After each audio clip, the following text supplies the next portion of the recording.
Mungu awabariki sana. Makamanda peoples.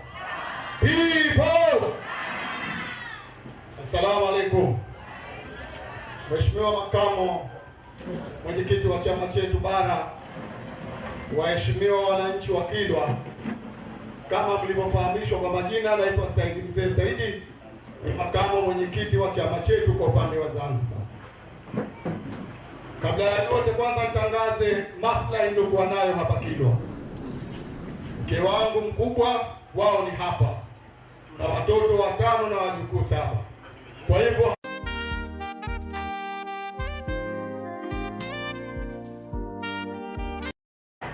jambo la pili, tumwombee dua mzee wetu, ndugu yetu Suleiman Bwege, radhi za Mwenyezi Mungu ziwe juu yake, na sisi ndugu zake na wafuasi wake, Mwenyezi Mungu atujalie hatima njema kama yeye aliyoiona haki kabla ya kifo chake.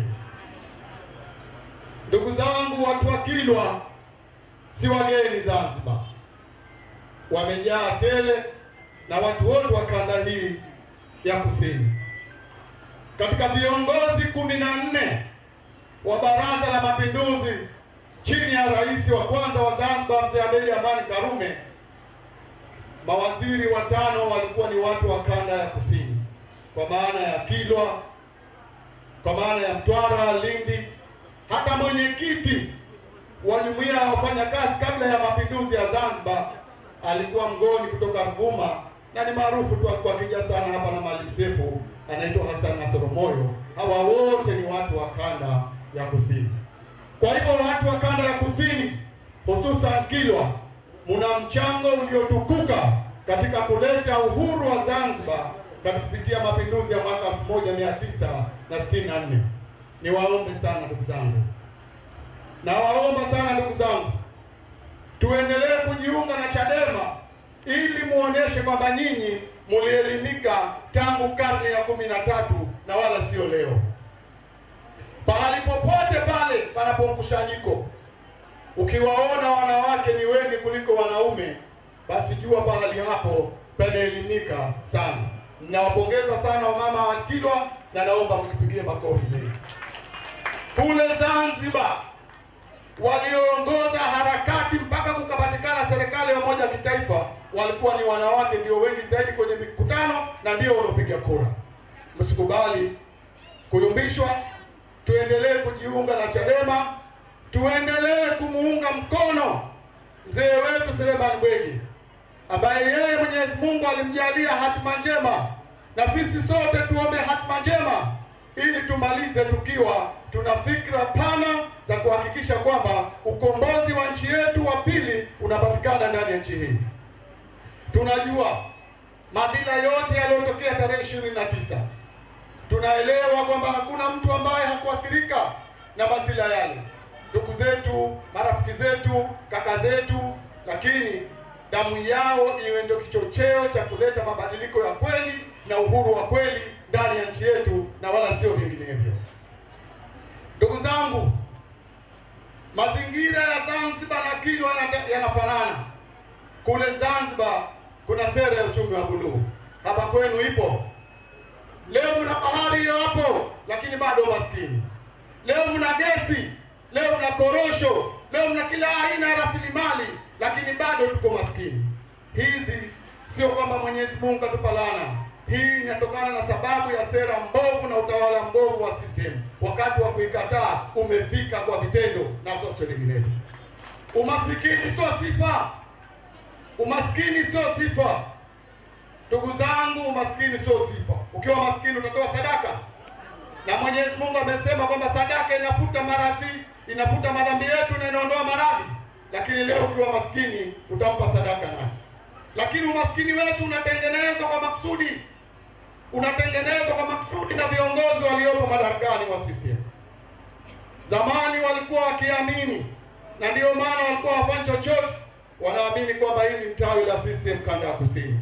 Lakini leo wanajua na wanafahamu, na leo watadhihirisha wazi kwamba kusini sio tena tawi la CCM. Uongo kweli? Wale wanaosema kwamba Kusini sio tawi tena la CCM wanyoshe mikono juu. Tunasikia mama kaenda Urusi. Mnajua kwa nini kaenda Urusi? Kwa sababu kule Marekani na nchi za Ulaya Magharibi washampiga pini. Wanamwambia mpaka alete katiba mpya, mpaka amwachie Lissu ndio waweze kuelewana. Kaenda Urusi kutafuta hifadhi. Tuendelee kukasa hapo hapo tuliposhikilia ili tuweze kuleta mabadiliko. Bila ya kusema hakuna mabadiliko yatakayokuja kwa kukaa vichakani na kuridhika na bahari ambayo haitunyanyui kimaisha. Tutaendelea kuwa nyuma na CCM wataendelea kututumia sisi kama taulo ya chooni. Tusikubali, wakati umefika, tuendelee kupambana na tupambane zaidi na zaidi. Tunaelewa kwamba wana ndugu wakigombana, kinachofanyika ni mazungumzo, maelewano, mapatano, kisha maridhiano.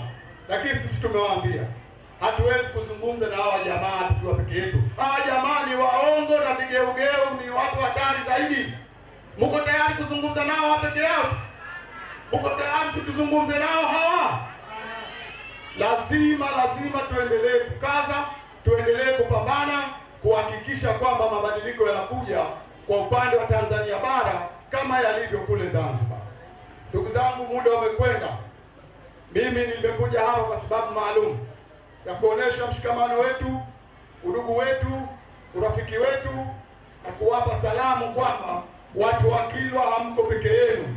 Mko na Watanzania wenzenu wote wa bara na Zanzibar. Kwa hivyo hakuna haja ya kuogopa katika kuendesha mapambano haya. Hatumtukani mtu, kuna ukosoaji na matusi ya nguoni. Sisi hatumtukani mtu. Au tangu tulipofika hapa tunamtukana mtu. Tunakosoa na ni wajibu wetu kuwakosoa. Leo mmewaona wanatafunana wenyewe kwa wenyewe. Tusishughulike. Hawa watu wamezoea hii michezo ya kuigiza. Wamezoea. Leo wanasema wanayuda waongo. Hakuna mtu ambaye anaweza kwenda kusimama ndani ya bunge akazungumza kama alichozungumza yule Simai. Na yule Simai alikuwa ni waziri katika serikali ya mapinduzi ya Zanzibar. Mwaka 2024 rais wa Zanzibar alimlazimisha ajiuzulu. Na alijiuzulu kwa sababu alikuwa anafanya biashara ya pombe hadi vikodi, anauza na wanawake, ndio akalazimishwa ajiuzulu na rais wa Zanzibar. Lakini leo tunamuona hapo anatambulishwa kwamba mbunge wa viti maalum. Hivi kuna mbunge wa viti maalum mwanamume? Kuna mbunge wa viti maalum mwanamume? Hawa jamaa wamechanganyikiwa. Tushike hapo hapo tuliposhika. Tuendelee kuambia ukweli kwamba hatukubali uchaguzi na matokeo yake. Uchaguzi wa tarehe 29 Oktoba 25 hatukubali matokeo yake na kilichochaguliwa, au sio? Ndugu zangu, niwaambie, woga ni adui wa haki. Woga ni adui. Tusiwaoga. Kukusanyika, kuandamana ni haki ya raia wote. Sheria ya nchi hii haikatazi kuandamana, isipokuwa kuandamana kwa amani. Na tunapodai mabadiliko, tunadai kwa aina nyingi. Tunafanya mikutano ya hadhara, kuna makongamano, lakini sauti ya mwisho ya wananchi kudai mamlaka yao kwa serikali na kudai mambo ambayo wanataka kwenye serikali ni maandamano. Hicho ndio inakuwa ni kilio cha mwisho cha wananchi.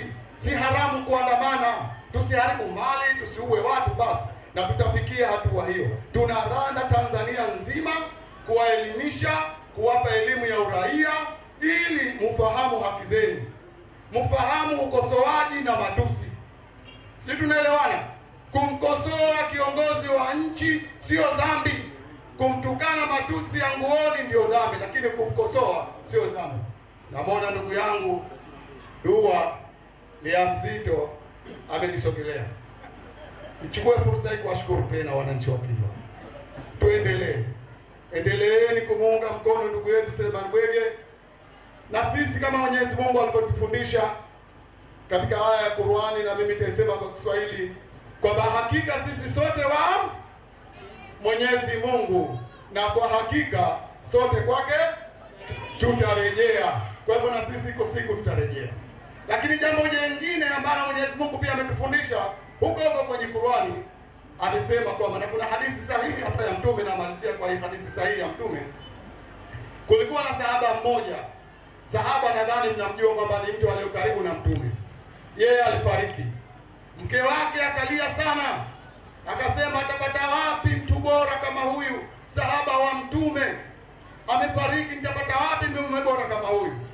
Masahaba na watu wengine wakamnyamazisha, wakamwambia Mwenyezi Mungu anasema unapofiliwa sema Mwenyezi Mungu nipe bora kuliko hichi kilichoniondokea. Yeye akasema haiwezi kutokea. Baada ya kuisha tu, mtu wa kwanza kugonga hodi alikuwa ni mjumbe wa Mwenyezi Mungu Muhammad sallallahu alaihi wasallam, ndio alikwenda kumposa bibi yule. Na sisi tusivunjike moyo, ndugu yetu Bwege ametangulia, sote tuseme kwamba Mwenyezi Mungu amlaze mahali pema peponi, na sisi atupe bora zaidi kuliko kile kilichotuondokea. Na washukuruni sana, asanteni sana.